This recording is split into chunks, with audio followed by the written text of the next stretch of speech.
Oh, I had a dream I was at work. I'm calling in sick. There ain't no way I'm working twice in one day.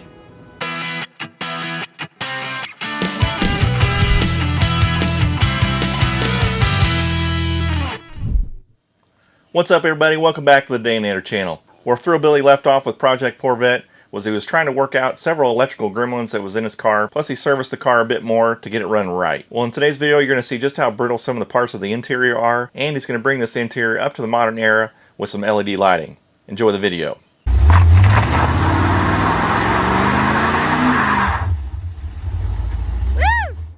What's up, everybody? I was driving the Vette the other day. Finally got it running pretty decently after I got the idle air control valve and the throttle position sensor and the purge valve replaced. Decent enough for me to be able to drive it to work a couple times and really just start enjoying this car.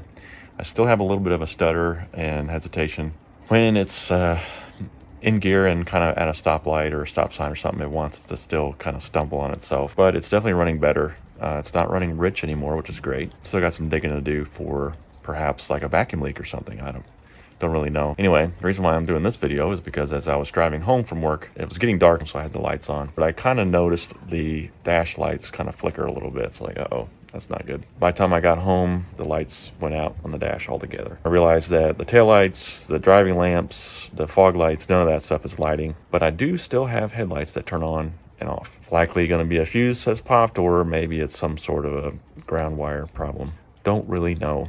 So for right now, I'm going to pull the Vette out and see if I can get the fuse panel open and see what's going on in there.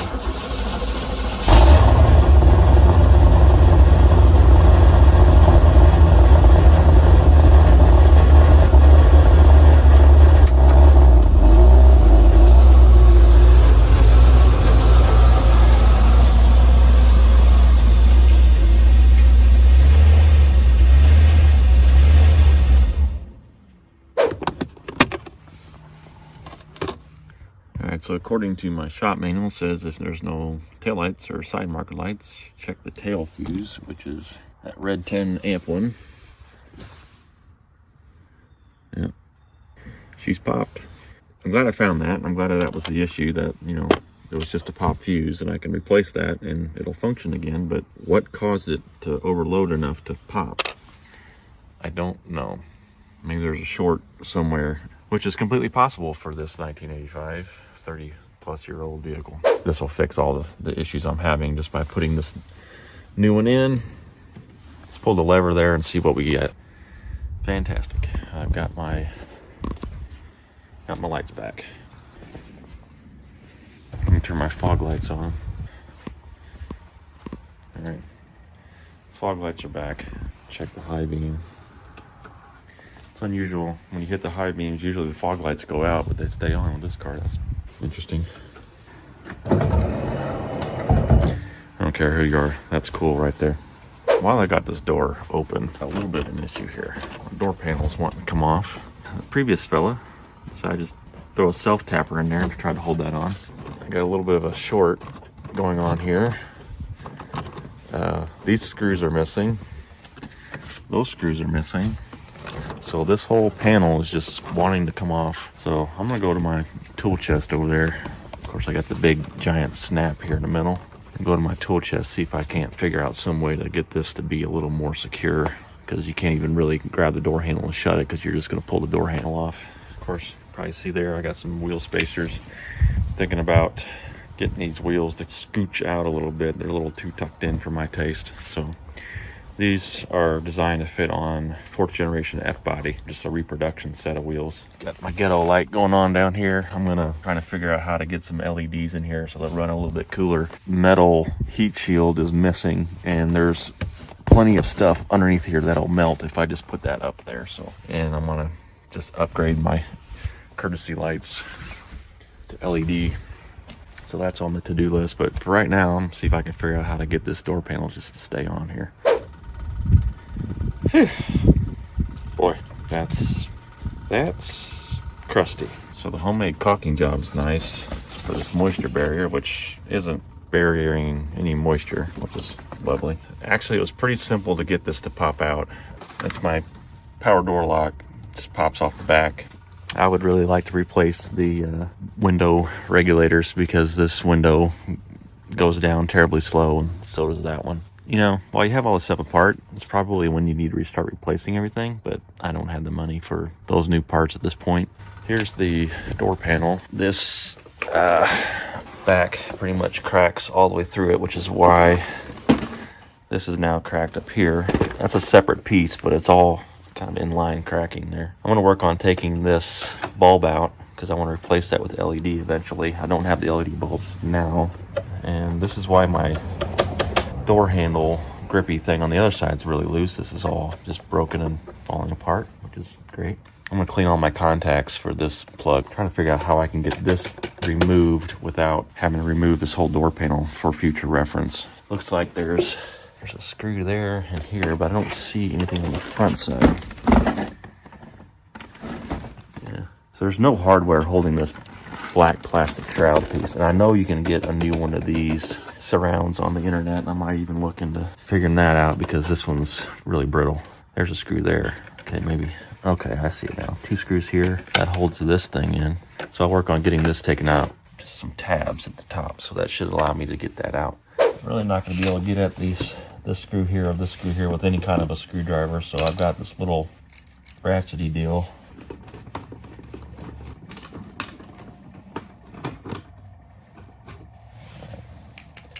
So that's out, which means this should release now. There we go. So how do I get to the bulb, folks? There's the switch. There's a pin here. I guess I have to remove the pin. So we'll remove that. And there's my bulb. Okay, well, GM, that's pretty complicated. How do you come out? Do you come out at all?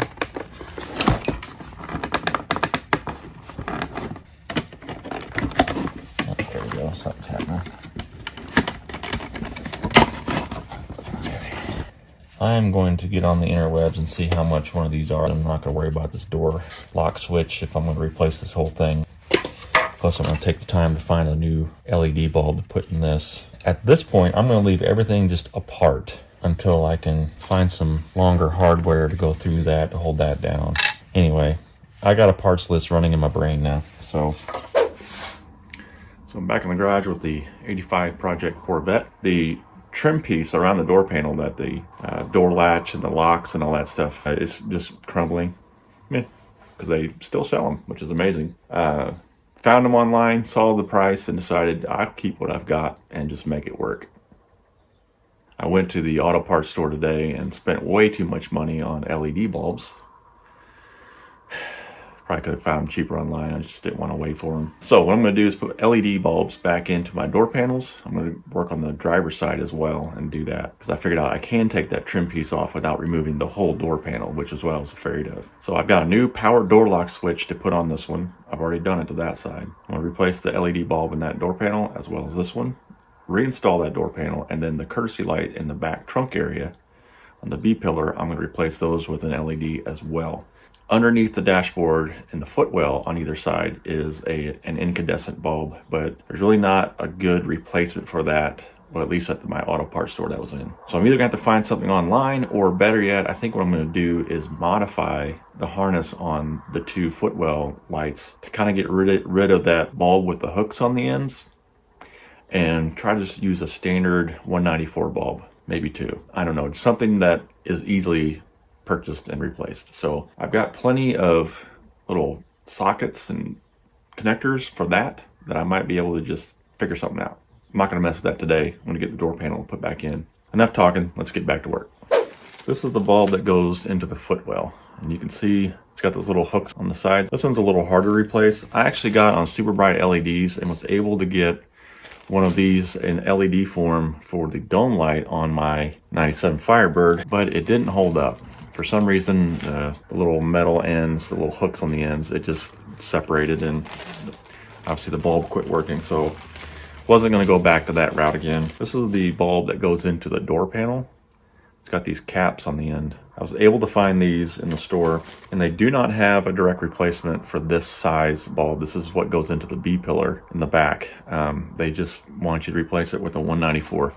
And I guess the LEDs are so much more bright that it kind of outdoes that one anyway. So I'm not gonna do any before shots of what the interior looks like. If you own one of these cars and it has the stock lights, you know how bad it is. It's just not very bright at all. I got the bags full of all the screws and hardware and stuff. There's quite a few really crusty, rusty looking screws. I went and bought a new screw kit, probably the wrong size, but we'll make it work. So here's the bulbs that I'm using for the door panels. It's replacing the 578, and this is the 194 bulbs that are going to replace what I had. And then there's some screws for my door panels. Not going to mess with the vapor barrier here. Just going to pretend like I didn't see this and just put it all back together. Back here, I've got this cover off this light here. You basically just pry on this side, and this kind of has these tabs that just kind of pop out. Super easy. You can see there how that's just a really warm glow. It's nice. It kind of gives me the warm fuzzies about, you know, nostalgia, but it's just so dark in here when I drive it. These were not cheap, but neither are incandescent bulbs anymore. Everything's really getting expensive. And these are polar specific something. You got to put it in and test it. If it doesn't turn on, then turn it 180, put it back in, and it should work. So my little socket thing is kind of pushed in a little bit. It's not real straight, and it's completely pushing in. So I don't think I can pull this from this side. I may have to take that panel off. It's always something, fellas. Thankfully, I was able to pop this out. There's a little tab right there that if you push that down, it'll lean out. It's terrifying because you don't want it to crack and break, because probably won't be able to replace these. Well, I've got the wire right here. There we go. Pretty nice. I'm gonna clean this. It's kind of dusty. Get that back in there without any issues here.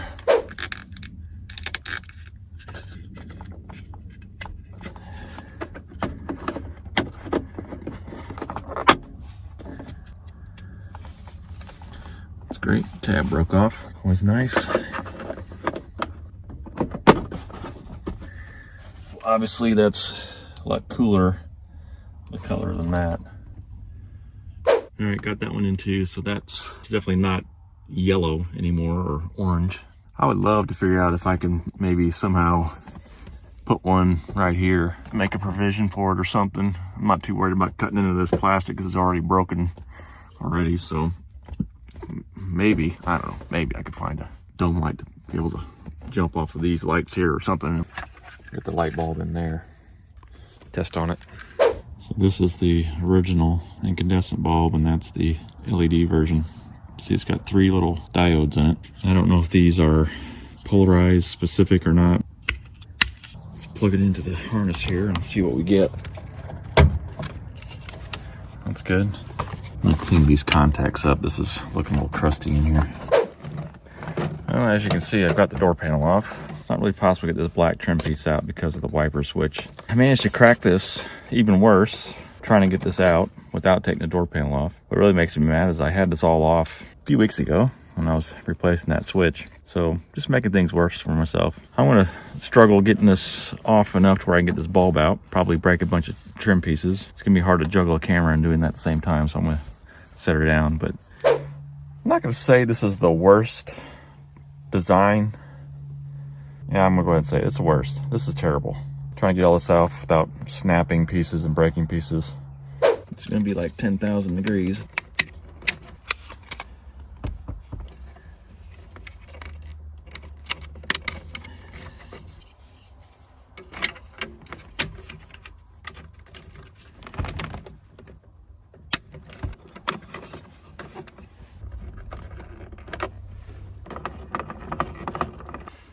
Okay, now that's replaced, I'm gonna work on getting the door panel back on. See if I can do that without breaking anything else, which I doubt.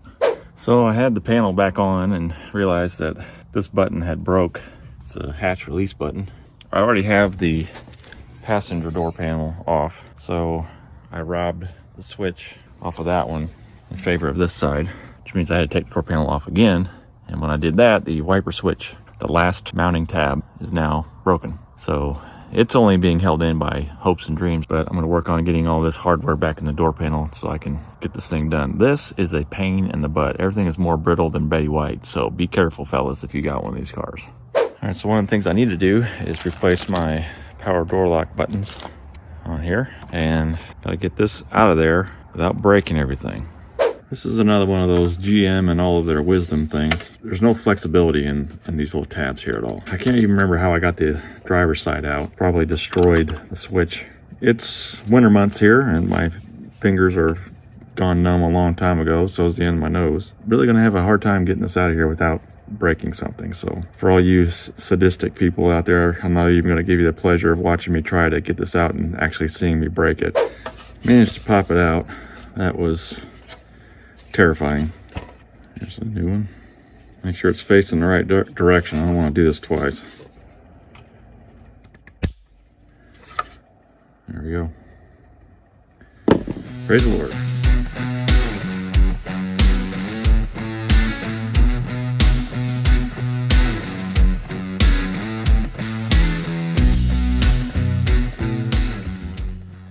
Well, my phone decided to stop recording. I replaced all the screws at the bottom with some trim screws I got at the auto parts store today. Got a big flat head washer built into it, which is nice because that holds it nice and firm to the thing. Put some trim screws in here, which there wasn't any, and then one up there. So now this is all tight and back together again. That's not pretty to look at, but I don't care. It's functional. It's getting me my door back, where if you tried to grab this earlier, all it did was just try to rip the whole door panel off of the car. So much so that instead of fixing this down there, the previous owner shot a self-tapper up there to try to keep this all together. This part of the door was just chewed out, so I had to get some bigger washers to try to get that to just grip and hold still. I don't have the hatch release button here anymore because I used it on the driver's side. Honestly, I'm the only one that's really driving this thing. I don't really need access to it from this side, so I'm not too worried about it not being there now. She's looking good where it counts, and she's functional, which is really all I care about at this point, because I'm tired of taking someone for a ride in the car and I can't shut the door because the door panel's coming off in their lap. The other day I was able to get LEDs in the door panels and the B-pillars back here. Just came out of the car the other night. It was very nice. However, underneath the dashboard are these courtesy lights on the kick panels here. Very orange still compared to these cool whites. So got on the interwebs, got a replacement LED kit off of the old Amazons. It's got this metal heat shield on there, which is nice, but it makes it really difficult to get this dude out. This bulb has the little metal loops on the end, so I had to get an LED that did the same. Supposed to replace a 561. It's a set of 4. I think I gave $10 for this. They say it is pole specific, so let me get this one off of here. It's a little bit longer than the bulb, but I don't think that should be a problem. Just loop it around the contacts here. Yeah, that stays in there pretty tight. Plug it into my thing here and see. Nothing that direction. There we go. That's pretty bright. I'm gonna turn this around because the plug actually goes the other way.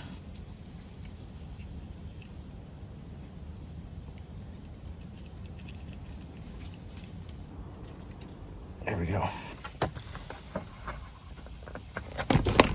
Hold on. Oh, that's tight.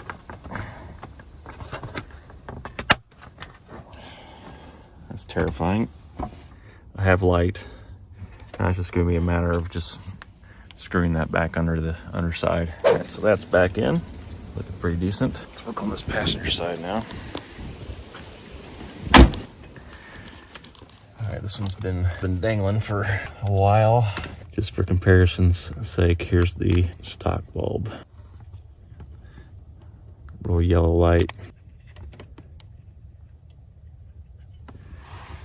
Much brighter. I just realized I've done something very stupid. You've probably been screaming at me. I have the bulb facing up into the dash and not down. I've blinded myself with the LED. Now I can't see nothing but spots.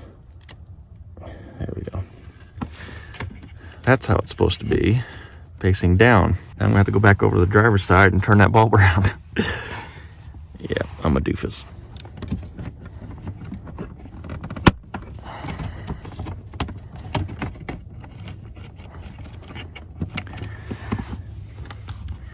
That's the way it's supposed to look.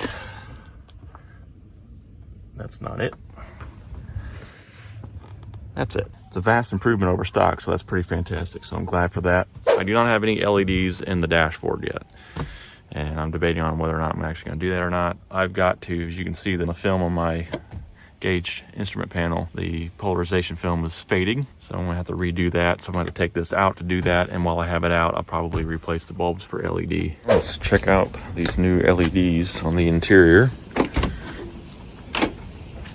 The camera's hard to pick it up, but it's a lot nicer.